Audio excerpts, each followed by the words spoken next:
There. Okay, we're starting with Jim here, make it just to be sure that nobody here wants to speak on the RCD. I grabbed that real fast. Is there anybody who wants to speak on the RCD? Which has been continued till Monday. Okay, we'll go to H1, minutes, September 3rd, 5th, 2013 budget hearing, the minutes of October 15th, 2013, and October 22nd. We got a motion to approve. I got one comment. We got comments, okay. Yeah. Under, on page 4, Which one we Which on? is that? the H1. I remember I know we have Oh, sets of minutes. it was the budget. On page 4, it's just a minor deal. Down at the bottom under treasurer, tax collector, about the second or third sentence.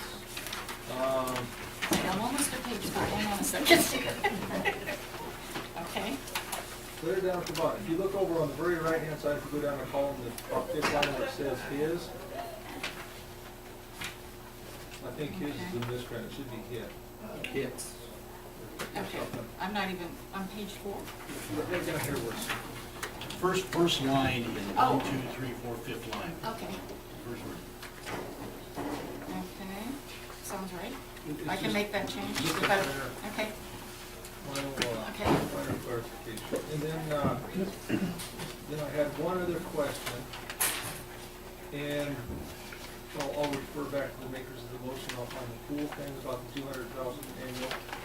Was the beaver pool, was that 20,000, was that part of the tobacco tax settlement too? Or was that just a it one-time? shows that on page 7, under the action.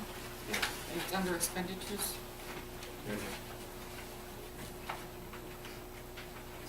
Okay, but I didn't know if it was gonna be as part of the annual contributions. No, it was, I think it was inclusive of both. Okay, Yeah. okay, good enough, that was the only question. Oh, now you're interested in money. No, I just wanted to make sure that this, because this is a very, I guess, my question is, how can it just highlight it? What's the reason? Well, Because we that's- asked it to be added. That was added. At the last meeting, we discussed it, it was, Mr. Nichols was gonna bring it back with a suggested one. Any questions from anybody in the public on any of these minutes? Mrs. Spencer, come to the podium, state your name. You forgot it already? I forgot it, doggone it. Yeah, but the recorder doesn't know. I know. You announced me, that puts it on there anyway. Anyway, I have I think I brought this up once before, is that the September 5th, the last meeting where the budget was approved, there was a discussion, I think Mr. Chapman brought up that $20,000 for maintenance for Viber Pool, and the discussion, now I can only go by the recording for, on the 5th, and I've listened to it 3 times, I wanted to make sure. Mr. Chapman offered to give Viber $20,000 for maintenance, and the discussion was, you were against it, that's your pool, and you were against it. And I have to commend you, Mr. Alba, you voted against that. And it was proved, but you voted against it. You said you didn't want it, you voted against it, and I wanted to comment that I admire you for standing up instead of taking you took the high road, I guess. He has integrity. He hasn't, thank you, Bob. You have integrity, Mr. Alba. I don't know why Mr. Chapman offered the $20,000. Only Mr. Chapman knows why he would offer the $20,000 since you're against the big pool, the Honey Lake pool.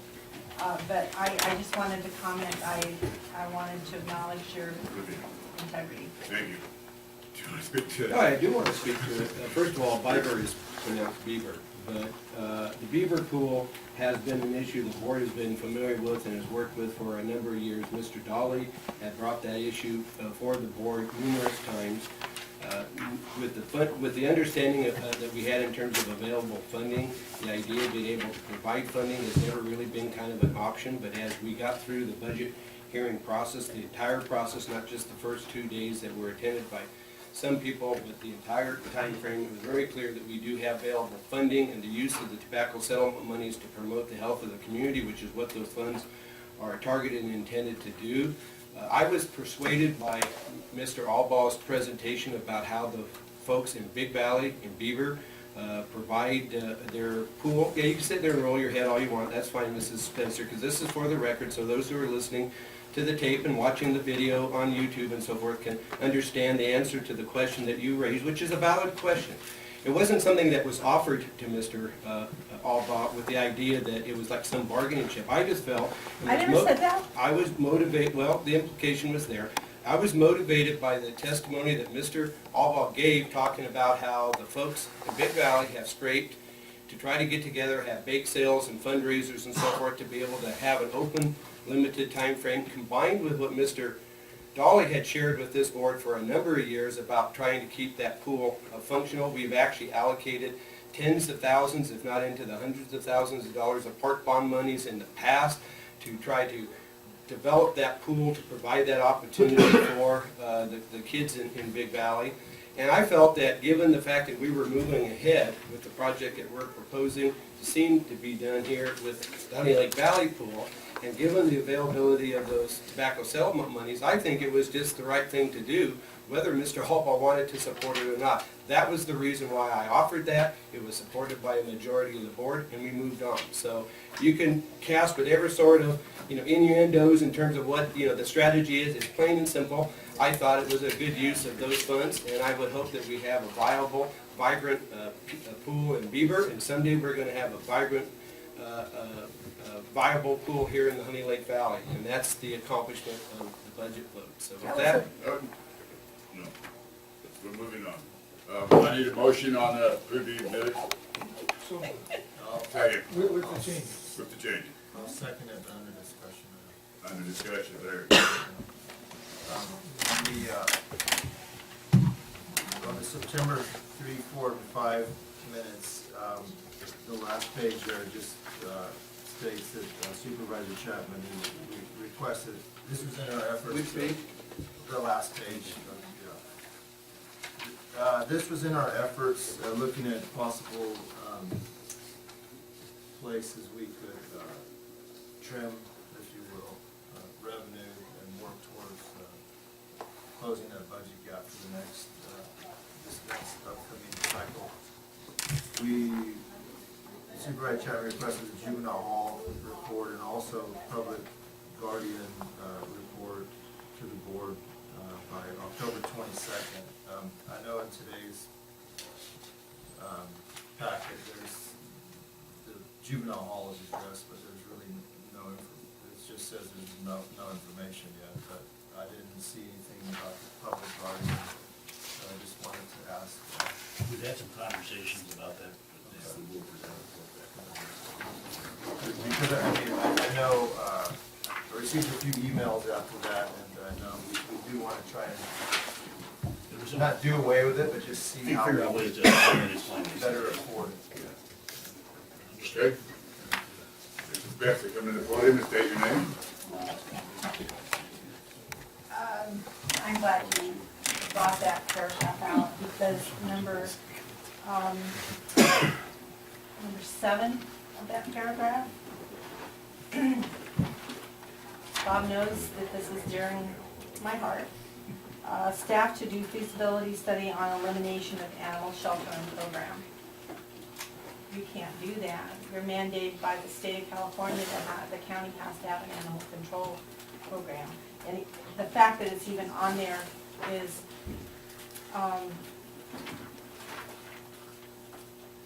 makes me angry. I wouldn't worry about it too much, You didn't take any action on it, but the fact that it's even on there, somebody doesn't know that it's animal control is state mandated, so. Well, that would obviously all come up in the discussion. Okay, The discussion would mean just that, a discussion. okay. Everything comes out of discussion. Everything debated, and it has not moved forward, so don't worry about it. Okay, thank you. Any more discussion before we vote? All in favor of voting on the minutes, say aye. Aye. Opposed, say no. Ayes have it. Okay, we will go to H2 Supervisor Wazi. Well, thank you, Mr. Chairman. This letter to Randy Moore is as you know, a product that's come out of the Coordination Council from our. We did all, H1 was all you did. Well, I can't vote on the other two. Okay, well, let's back in a minute, So the motion was just for, The motion was just for you, I made a motion just for each one, because Okay. I have to abstain on it. okay.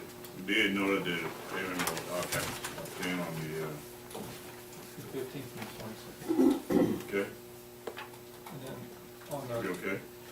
well, I think the motion was made by, it was made by me. yeah, and he only made it for the one, so I think you're gonna need to have a Okay, second we need motion. We better motion on back the up and others. report on Yeah. that. Thank you, Aaron, I didn't catch that.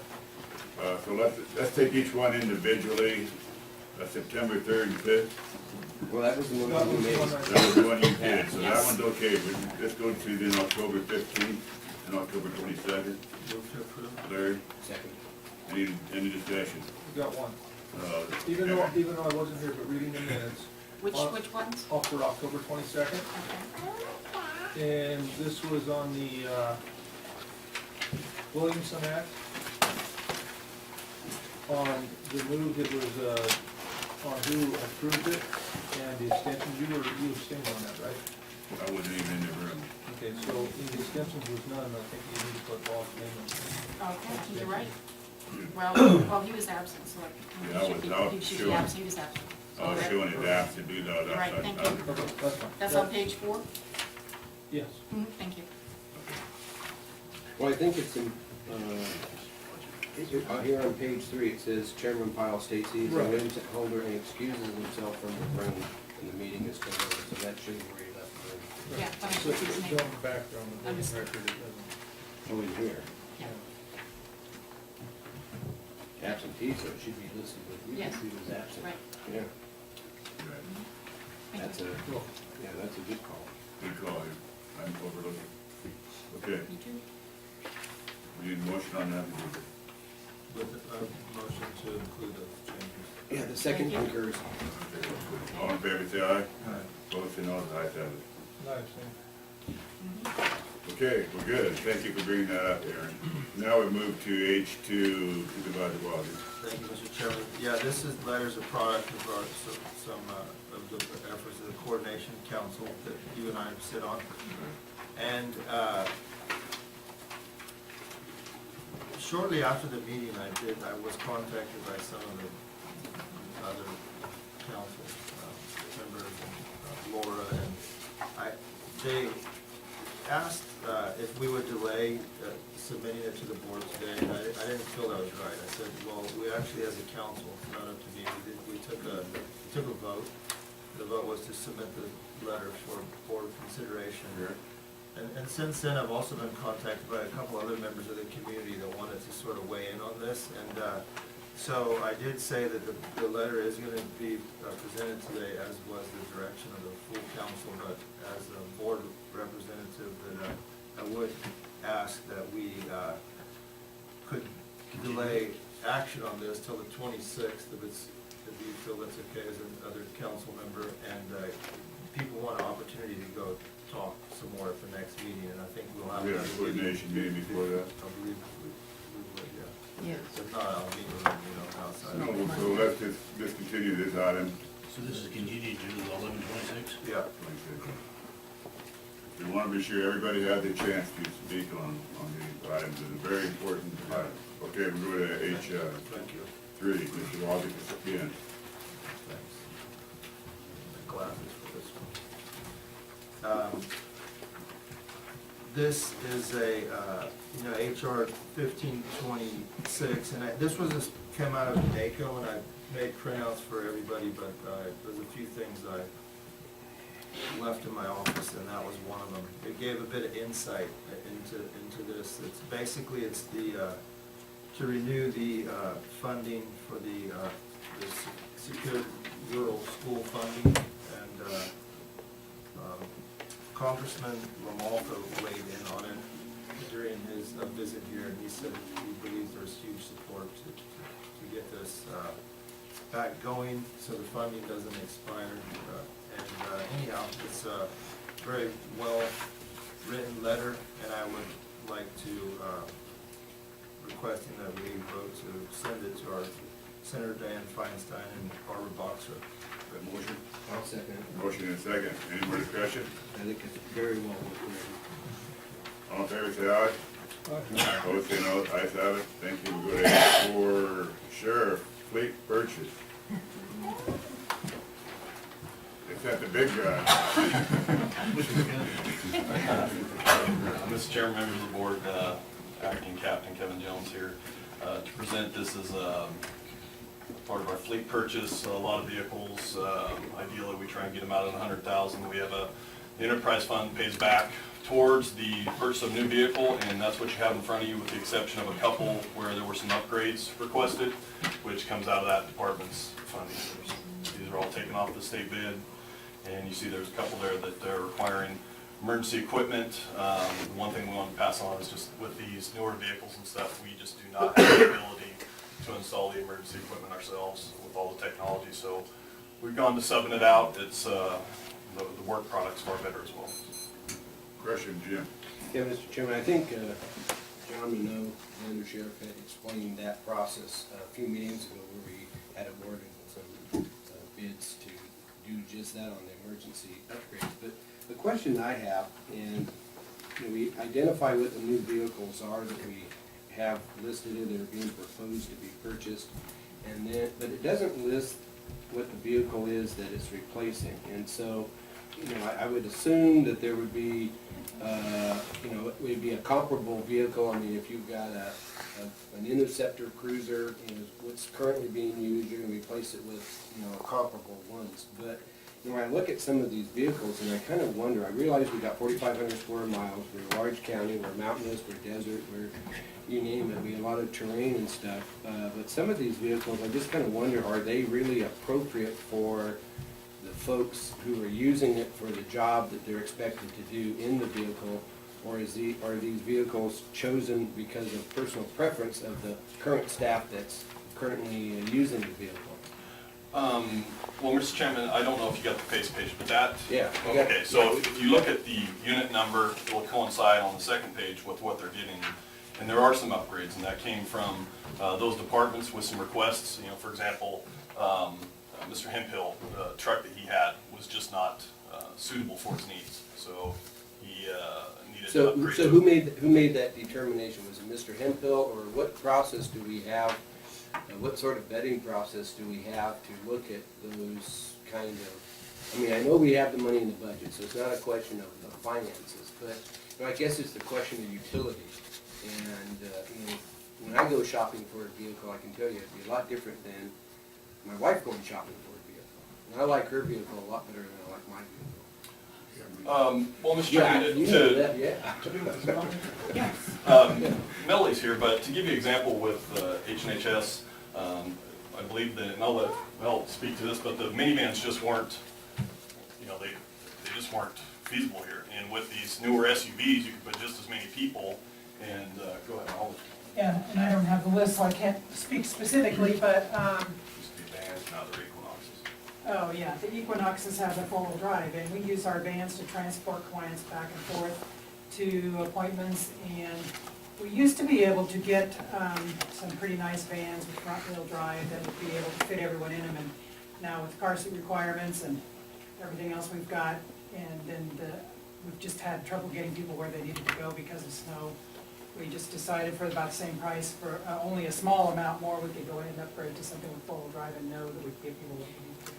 Or it's all-wheel drive, actually. Well, and I guess that brings me to the question that I had. I appreciate that. I would have to assume that when I look at these, but I think it would be really helpful in the future when we put together these kind of, that there be a narrative that from the various departments saying, this is what we've had, this is the limitations we've experienced, this is what the needs that have changed, and based on that, these are our recommended. So there's a clear paper trail as to the justification, the rationale, and the reason behind it. Because to be honest with you, I mean, this is an excellent program we have with this self-funded motor pool fleet, and this has been in place now for 20 years. But we've seen, kind of a change makeover of what that fleet has been like.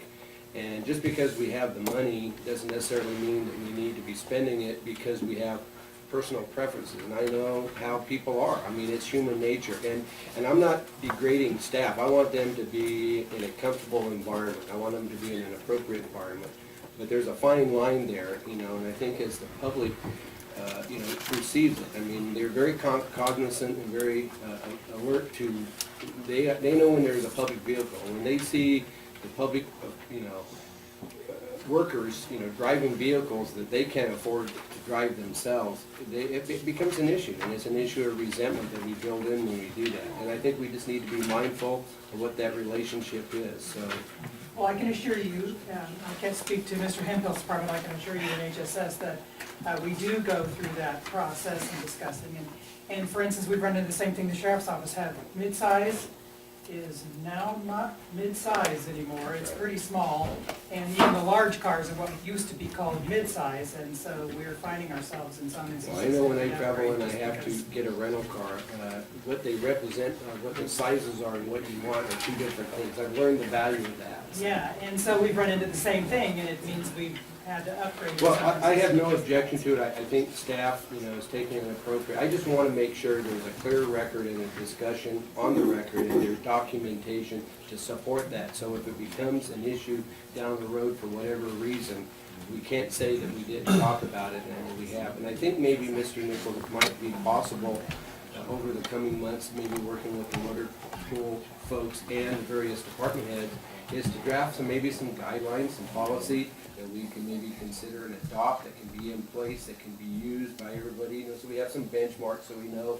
that, you know, having, you know, what kind of triggered my thought is when I looked at this sheet right here, and this is on the new Ford F-250 4x4, so I assume this is the 3/4 ton that Mr. Hempel wants to replace his F-150 with. Yes. And I'm kind of looking through here, and there's like, you know, Bluetooth and spray and bed liner and, you know, Tommy gates. I mean, they got all these different things, and I thought, God, I didn't realize we're getting all this stuff. Then I realized you have a column here where they're checking off the boxes, so we're only opting in for telescoping trailer mirror, and we're kind of going for the power group for windows, locks, and power mirrors, and, you know, things of that nature. And I'm thinking to myself, well, are these things really essential for the things that we're doing? Because I know when I bought my truck, it's totally stripped down. I have no power windows. You have to use a crank, and people get in the truck. They think that that's really a hoot. They didn't even realize they make them anymore that way. I had a hard time finding it. But, You old fashioned? yeah. The truck's got 59,000 miles on it, and I've had it for 15 years, and I'm probably having it for another. And when Mr. Chapman asked that, I think you're correct. I know Unsure Mina would agree with that, and I just because I was involved in a couple of those conversations, you know, I know the undersheriff has left it up to those groups, and if you want to match Mr. Hemphill, in that case, it was. No, when I saw what he had here after, I realized he wasn't getting Bluetooth and all these things, and, you know, which he probably would have in his personal vehicle. You know, I was satisfied that what he's asking for is probably okay. Saw the upgrade from a quarter, you know, half ton to a 3/4 ton, and obviously, given the nature of the county, and if this indeed is his vehicle, you know, I think there's probably some merit to it. I just, instead of having to assume those things, it'd be nice if we had some, you know, kind of narrative that would go with it. And I think it would be helpful, especially as we're getting into some of the vehicles that we're seeing here being acquired as part of the fleet. I think we need to make sure we keep some balance on it, because it's a good program, and I don't want to see it be ruined by over excesses. And I can tell you, you know, when you look at these and you look at the Dodge SSV, which is the crew cab truck that we're going to, it had a lot to do with vehicle mileage. And when you look at our needs and you look at the Expeditions that are actually been outstanding vehicles, the vehicle mileage is just one end to the other is crazy. So the trucks now have come so far, and the Expeditions just don't get the mileage that some of these trucks do. So we're gonna test that out, and we have a couple now that are working real good.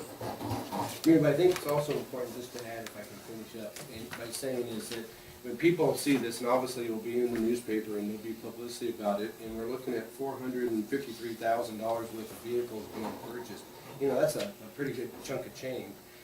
But we have, you know, have had the policy and the program in place for over 20 years, whereas employees use and do their driving based on their mileage and their day-to-day use in their budgets. There's a dollar amount that's set aside per mile that goes into this fund. So these are, we actually are pre-paying for the vehicles that we're using, rather than having to, like in the good old days where we had to rob Peter to pay Paul in order to keep a decent car running on the street for the deputies or whoever may be in various departments. So these are all been, basically are prepaid by the budgets that have been in place for a number of years. So I think that's a good way to do it. So we're not paying finance and interest charge, and we're not borrowing money or paying leasing costs, which I think is a big ripoff. And I don't think it would be difficult at all for us to provide memos every year to justify any differences. I just want to make sure that, Why that I know we're people doing are purchase. looking at. I have to assume that's the case, but I haven't seen any evidence of that. So that was the. Okay, any more questions for Kevin? Aaron? One question on, we're trading these cars out for new cars. What do we do with the old cars? How are they disposed of and where does that money go? If Melody sells one car, is it up to her to sell it, or do you guys sell it and then the money goes back to her? Or does it go back to one? Everything's property in motor pool, county Lassen motor pool for the most part, but they do go, they get surplus, they go to auction, and I could not tell you, I know Ms. Fauch is here, I don't know exactly where those funds go, Ms. Fauch. And I would defer to Julie. The administration department does post it in the paper, and we have a viewing period. So annually, if it is annually, we take the vehicles that are up for surplus, and the public can come and view them on a certain day. And then we have it posted when we'll open bids, and they come in and they submit their bids. The money goes back into the fleet program. Unless there's a vehicle that was purchased by a specific department with some federal or state funding, and then it would go back to that department. Does that answer your question? Supervisor Hall? Any more questions? This is Spence to come to the podium if they can act. The public has looked. Who are you? I'm Eileen Spencer, can we help? The public has looked at it. There are some concerns. I have a couple of, well, a few questions. Number one, the probation department is getting vehicles, but they've exceeded their budget on vehicles. According to, these are all taken from your budget sheets. Probation has exceeded their budget. They're buying, according to the sheriff's plan, they're buying 4 vehicles. And AG has no budget for a vehicle, so that sent up a red flag. Who gets, I guess the Dodge truck is going to add, the $38,000 vehicle is going to add from what they just said. They have no budget for a vehicle. There's 2 patrol cars on here. It says law enforcement vehicle, 2 of them. That's not disclosed to the board or the public. And these are not all new vehicles. The Uplander, Chevy Uplander that's going to welfare is a minivan, and the last time they made it was 2008. So if you find one, or they found one, that's not new. So these are some of the questions we found in this report. The cover sheet of the this cover sheet is not accurate at all of what they're buying. There's additional vehicles that they're purchasing. Well, that's what they're getting, that's what they're taking out of service. Those are the vehicles that currently have, they're getting rid of in favor of the vehicles they're wanting to acquire. So that Uplander you're talking about, 8517, is gonna be replaced by a Chevy Equinox, is what they're proposing. Okay. The ag doesn't have a budget for a vehicle. Do you know why? Because the motor pool is where the budget's at. Kevin, you wanna comment on that? My understanding is that it's the motor pool buying, it's not the ag department. The ag I department. can comment on this one. Julie? I did have an in-depth discussion with Mr. Hemphill on what their department really needed. And so we had a discussion on how he was gonna be able to get what the department needed, and I feel that Mr. Hemphill has been a very conservative county employee in that department, and they don't ask for things that they don't need, but he felt that with the amount of spraying equipment that they're hauling and what they need, trailer requirements, that they really needed something larger for people and equipment. And so